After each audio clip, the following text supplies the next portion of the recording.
Yang berbahagia, Dr. Naimah Ishaq, distinguished guests, distinguished participants. Assalamualaikum and a very good evening. Now, I'm so sorry that I have to be behind this rostrum. I know because of my petiteness, you can't possibly see me. Okay? All right. I'm Akbaria, and the title of today's presentation is basically Capitalizing Multiple Intelligence Viewpoint in Cognitive Development and Creativity. Now, there are two issues that I like to highlight in today's presentation. Basically, on the issue of fairness and empowerment. I hope in the next half an hour, I'm able to share with you, within the context of school-based assessment, we are going to look how MI can actually provide significant insight in terms of dealing with the issue of intelligent, fair assessment. How MI can assist us in terms of empowering teachers, empowering students, and how MI can assist in the implementation of school-based assessment. I'm so used to walking around.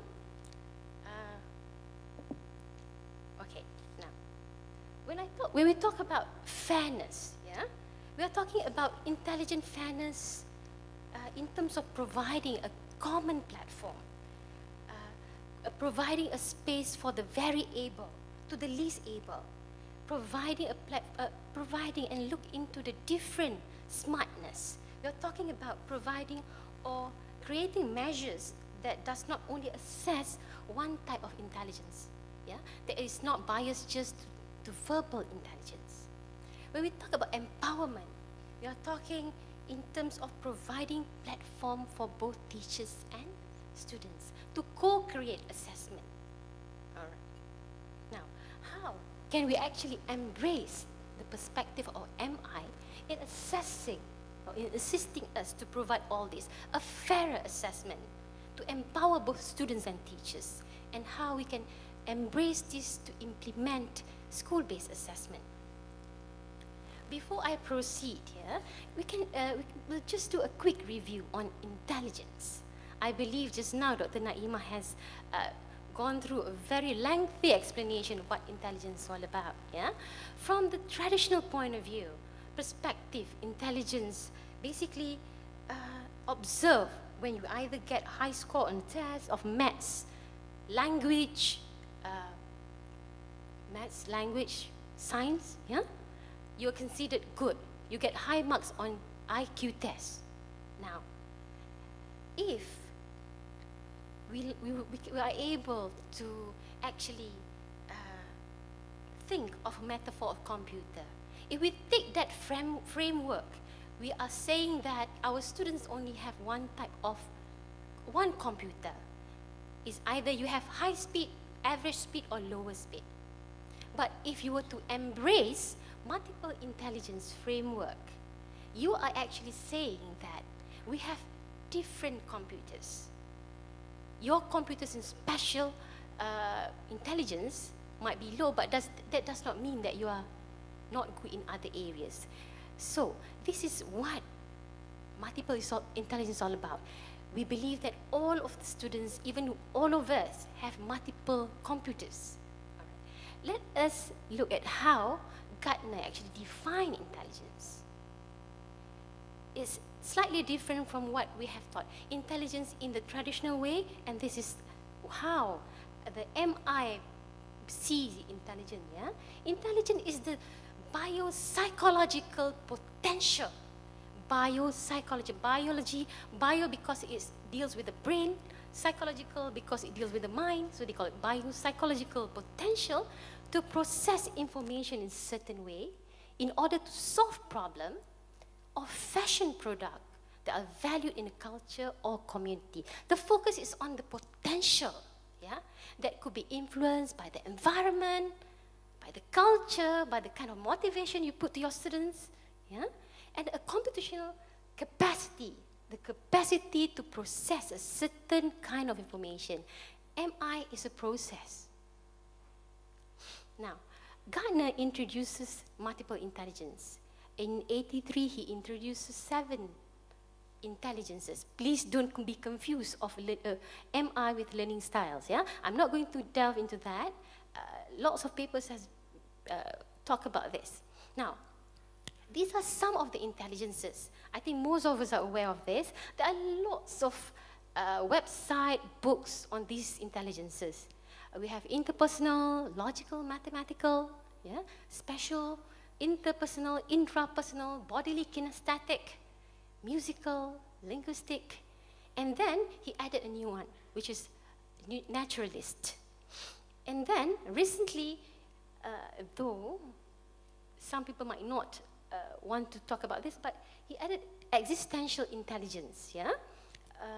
And more recently, he talked about pedagogical intelligence. Now, why do I put it down there? Because we are trying to frame it in the context of our culture, of our nation, of Malaysia. The foundation, we have to go back to falsafah pendidikan negara, rukun negara. The foundation, yeah, in our country is kepercayaan kepada Tuhan. Yeah? Falsafah pendidikan, go back to that. So the foundation is as such that this should be the strength of all the other intelligences. Now, there are two important educational implications of the theory. What are these? First is individualization. It's not individualization, but it's more of individualization, yeah? Personalization. And the other one is pluralization. Individualization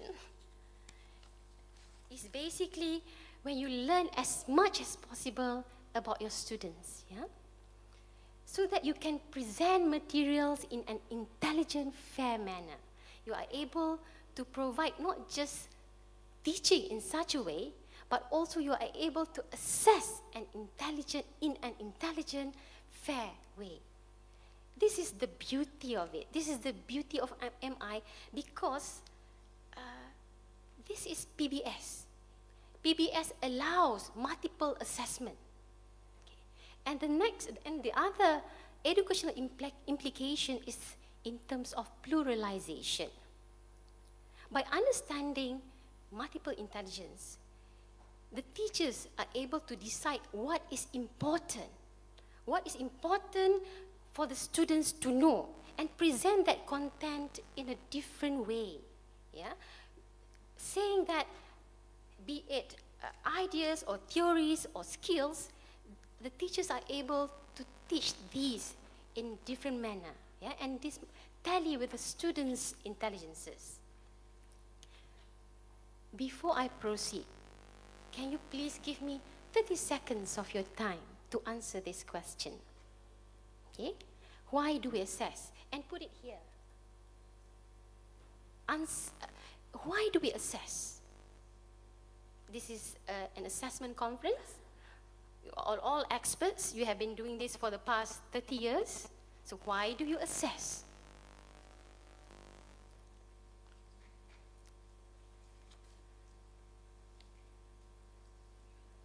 Okay? All right? Okay. Now, does your answer match any of this? Motivation to create learning opportunities. It sounds very academic and very good. All are correct. To give feedback to both students as a quality assurance mechanism, to diagnose and identify students' learning, yeah? To improve students' learning and teachers' training. And this is basically what most of us would answer, yeah? To gather evidence of learning. Even in PBS, we talk about evidence, and then, isn't it? And we embrace the idea that quality teachers use this evidence to inform what they teach and how they teach. And then we have classroom quizzes, tests, performance tasks, projects, teachers' observation, yeah? Standardized tests. These are all correct answers. But with this kind of answer, we are going back to square one.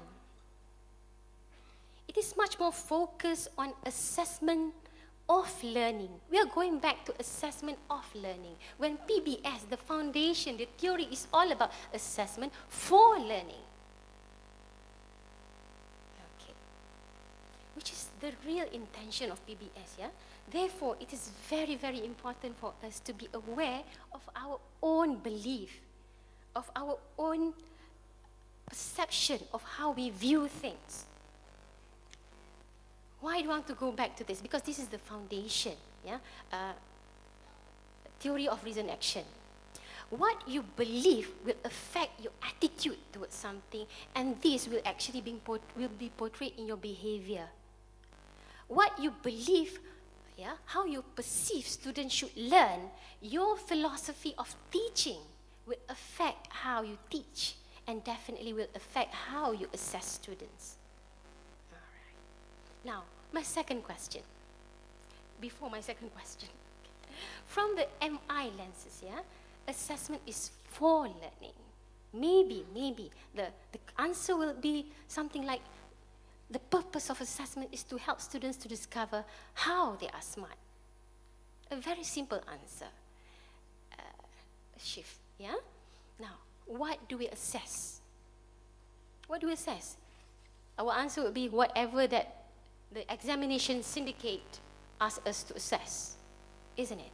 But within the framework of PBS, for instance, what do we assess?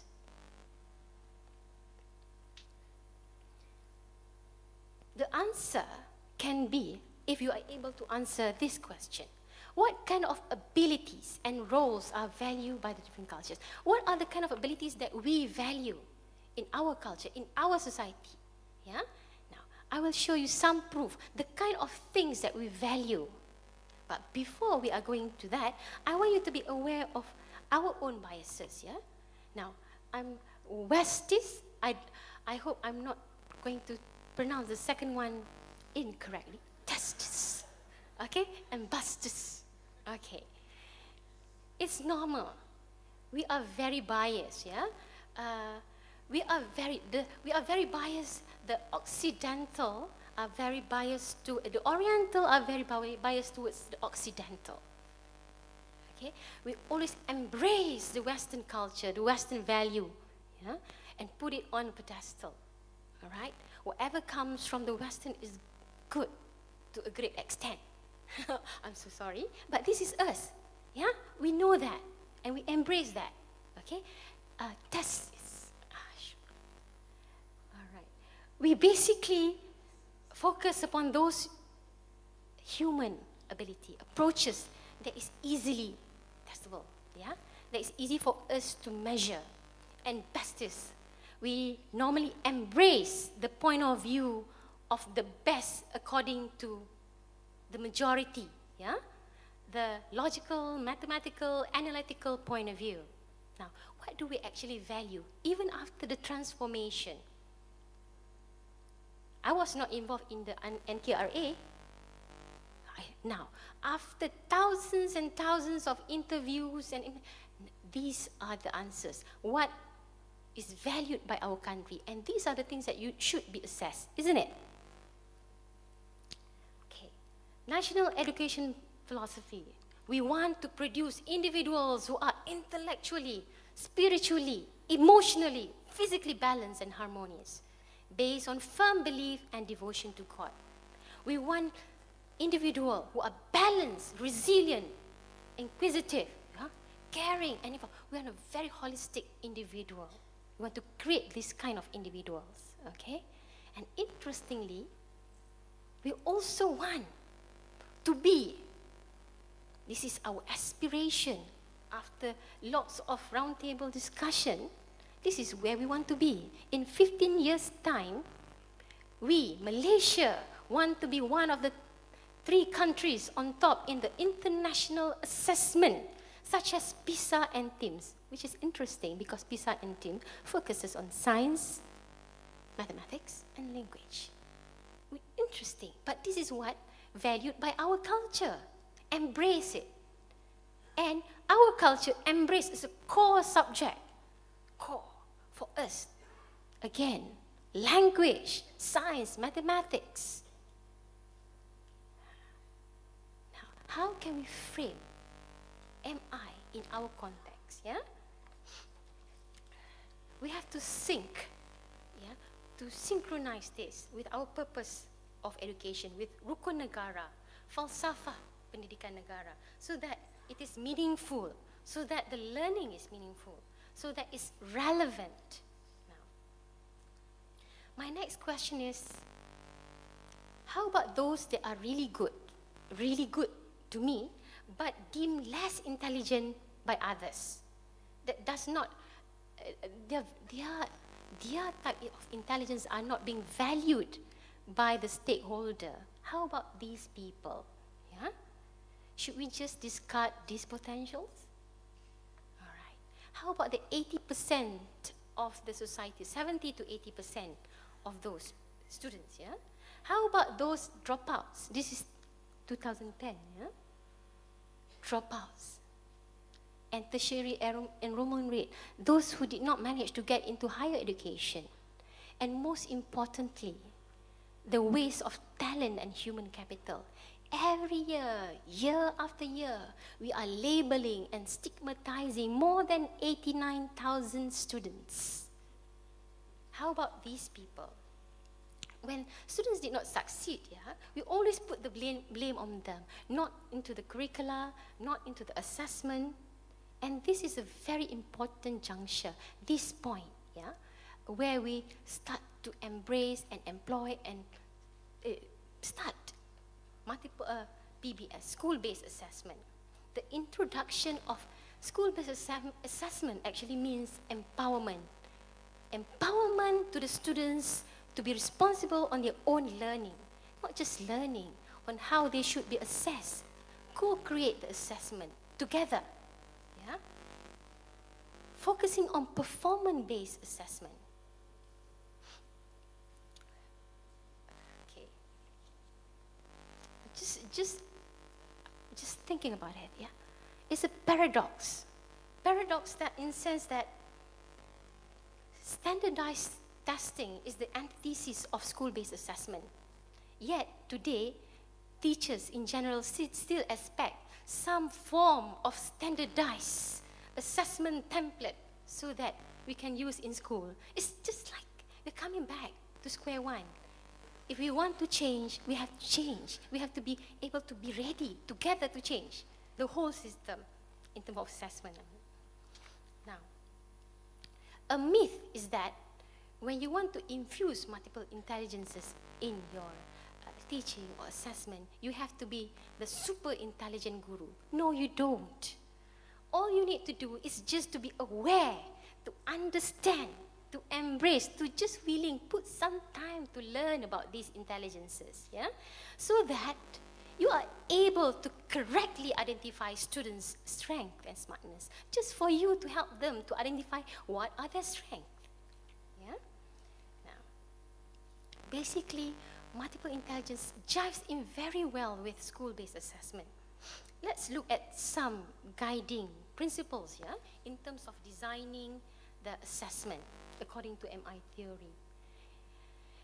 Assessment can be, have to be contextualized for it to be fair. And it should allow for diverse mode of response in multiple ways to show understanding. I'll just give you a simple example. A 9 years old, I came across a 9 years old boy who might not be able to express his understanding on the concept of ocean thermal energy. A 9 years old, yeah, trying to show to me that he understands the concept. Interesting. What he did was, he drew using PowerPoint presentation to show that he understands when there's a difference between warm water and cold water, there's 20 degrees Celsius, the fuel will be created, hydrogen energy created, and from this energy is being transmitted to a battery and transferred into the house. Interesting. He might not be able to tell me or to write scientific terms, but he is able to draw. Yeah, this is one of the ways that we can also embrace in school. Yeah, allowing for diverse mode of responses. Another one is track. Assessment should help to track the growth over time of children's ability to use the intelligence. It's an ongoing process. Finally, assessment. Since assessment is the fundamental part of learning process, we should be able to engage students on continuous reflection and self-assessment so that students can understand their own strength and understand their own intelligences. Therefore, they can work to improve that. Yeah? Assessment is basically knowing what it is, what's important, what is value that students should be able to do, not something mystified like what is going on for the past few years. Ya, soalan apa nak keluar ya? Soalan apa nak keluar ya? Kalau tak boleh jawab tu maksudnya cikgu pandai. If you're not able to answer the question, that means I'm good. You don't know the answer. No. All right. Now, what are some of the guidelines that we can use again in class, in real life? Yeah. So, what should we do then? Teacher, we have to be real. We have to look at things that is really important for us, that is really valued in the world. And we have to be clear, we have to be explicit, we have to be precise. And the moment students come into class, yeah, we have to actually inform them what are the performances, what are the exhibitions that they are responsible to perform. If you don't provide this, students does not know what to expect. If from the start they already know they are not able to achieve that, what is the purpose of being in the class? No motivation. But if they know that these are your expectations, they can actually, both of you can co-create the learning process, co-create the assessment so that it's achievable by all. Yeah? In doing so, we also must devise our own standard and expectation. These questions might help us, yeah? Does it help us to develop every student's capacity to learn what we believe all students need to learn or to know? If it's important, how do we strategize this? How do we go about in getting there? Yeah? Does it help students to discover and develop his or her unique abilities and interests? Do we? Last time, we say it's almost impossible. Yeah? Too many students in the class, 40 students in the class. It used to be only the rich, the affluent are able to do that, providing, sending their kids to private school, only 14 students in class. But it is possible to do individualized learning now because we have so much. We have the digital world, technology. Yeah? Students can actually customize their own learning. And we even have labs in all school. Am I correct? But the issue is implementation. Okay, how can we assist teachers to actually implement this? I'm just going to highlight some potential misuse. I hope that it won't be misused. MI won't be misused again. Yeah? Because there's a tendency now. I can see there's a tendency that we're going to use MI again for labeling and stigmatizing students. Yeah? We are going to create a new set of losers. All right. Now, again, finally, I hope that it's very important for us to recognize and nurture all the differences in us, the varied human intelligences, and also to nurture the combination of these intelligence. I believe that if we were to actually learn, embrace the perspective that is being given by the multiple intelligence, we are able to actually develop our students' cognitive ability and actually encourage or nurture their creativity. I would like to end this particular presentation with a quotation from Gardner. He says that at the end of the day, we do not need more people of high intelligence or multiple intelligence. However measured or labeled, we need individuals who will use their intelligences for positive ends. Yeah. Okay, whatever good is from Allah, and if there's any mistakes from me, thank you. Thank you, Dr. Akbaria. And please